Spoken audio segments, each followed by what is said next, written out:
আসসালামু আলাইকুম এভরিওয়ান, আশা করছি সবাই ভালো আছো। আজকের এই ক্লাসে আমি এমন একটা সুন্দর একটা ম্যাথ করাবো যে ম্যাথটা প্রত্যেকটা বোর্ডে চলে আসে, প্রত্যেকটা বছর প্রত্যেকটা বোর্ডে চলে আসে। এটা হচ্ছে হায়ার ম্যাথের চ্যাপ্টার 7 অসীম ধারা। তো অসীম ধারা থেকে এই ম্যাথটা খুবই খুবই important math.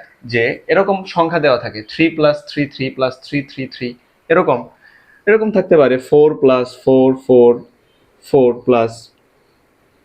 4 4 plus dot dot dot এরকম যদি থাকে, এগুলো অঙ্ক কিভাবে সলভ করতে হয় সেটা শেখাবো। তো চলো শুরু করি। এই ম্যাথটাকে প্রথমে আমরা ধরে নেব, এটা কি বলছে, এই ধারাটির একটা সমষ্টি নির্ণয় করতে বলছে। তো আমি সমষ্টিকে যদি এস দিয়ে কল্পনা করি, এই ধারাকে আমি এস দিয়ে ডিনোট করলাম, দেখলাম 3+3 3+3 3 plus dot dot dot dot dot. এই একটা ধারার প্রথম এন সংখ্যক পদ না, তাহলে আমি এন তম পদ পর্যন্ত নিলাম, এন তম পদ। ওকে, তো এখন এই অঙ্কটা সব অঙ্কের ক্ষেত্রে সেম। এরকম যদি 4+44+444 এইভাবে যদি থাকে, অর্থাৎ 5+55+555 যদি থাকে, এরকম ডট ডট ডট যদি অসংখ্য সংখ্যা থাকে, তাহলে এই ম্যাথটা এইভাবেই করতে হবে। প্রথমে 3 কমন নিব, নিয়ে 3 কমন নিলে এখানে থাকে 1, এখানে থাকে 11, আর এখানে থাকে কত, 111 dot dot dot dot dot plus N তম পদ। তো এখন আমাদের কাজ হচ্ছে এই 3 কে রাখবো ওইভাবেই, 3/9 ইন্টু 9। এই সংখ্যাটাকে 9 দিয়ে ভাগ করলাম এবং 9 দিয়ে গুণ করলাম, গুণ করে এই এই পাশে যা আছে তাই লিখলাম, 1 + 1 + 1 1 dot dot dot plus N তম পদ। ওকে, এখন এই যে 9টা দিয়ে আমি সবগুলো সংখ্যাকে গুণ করে দিব, তাহলে সবগুলো সংখ্যাকে গুণ করে দেই, তাহলে এটা থাকে 3/9 ইন্টু, এটা যদি 9 দিয়ে গুণ করে দেয় তাহলে কি হবে, 9 + 99 + 999 dot dot dot dot n তম পদ।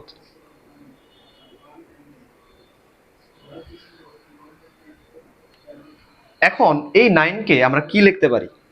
আচ্ছা, 3/9 এটাকে লেখা যায় 1/3, 3 × 9 ইন্টু এই 9 কে কি লেখা যাবে, 9 কে কি লেখা যাবে না যে 10 - 1, এবং 99 কে লেখা যাবে 100 - 1। একইভাবে 1000 - 1 কে লেখা যাবে 999। Okay, plus dot dot dot dot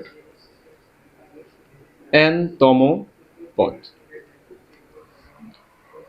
তো এখন এই 1/3 এইভাবে রাখলাম, এই 10, এই 100, তারপরে এই 1000, এগুলাকে একসাথে লিখি,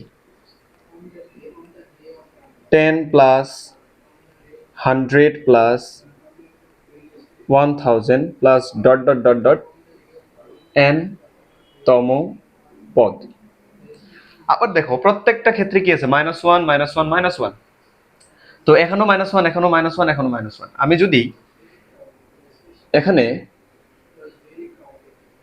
মাইনাস কমন নেই, মাইনাস কমন নিয়ে যদি লিখি, তাহলে 1 + 1 + 1 dot dot dot dot plus